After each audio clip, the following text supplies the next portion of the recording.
আসসালামু আলাইকুম। সকলে কেমন আছেন? আশা করি ভালো আছেন। এখন বাংলাদেশে যেখানে সেখানে পানি উঠে যাচ্ছে, মাঠে, খালে, ভেড়িতে সব জায়গায় পানি উঠে তলিয়ে যাচ্ছে।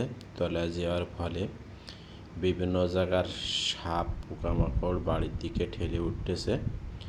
এটা একটা বিলের মাঠ। মাঠের ভিতরে সাপ, প্রচুর পরিমাণে সাপ, পানি উঠে গেছে, ঠেল পানি, বৃষ্টির পানি। বিশেষ করে যারা মাঠে মাছ মারার জন্য চায়না জাল পাততেছে তাদের আরও সমস্যা বেশি।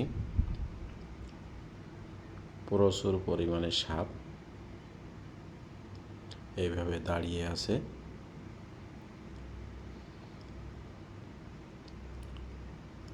সকলে সাবধান, দেখে শুনে কাজ চলাফেরা করতে হবে।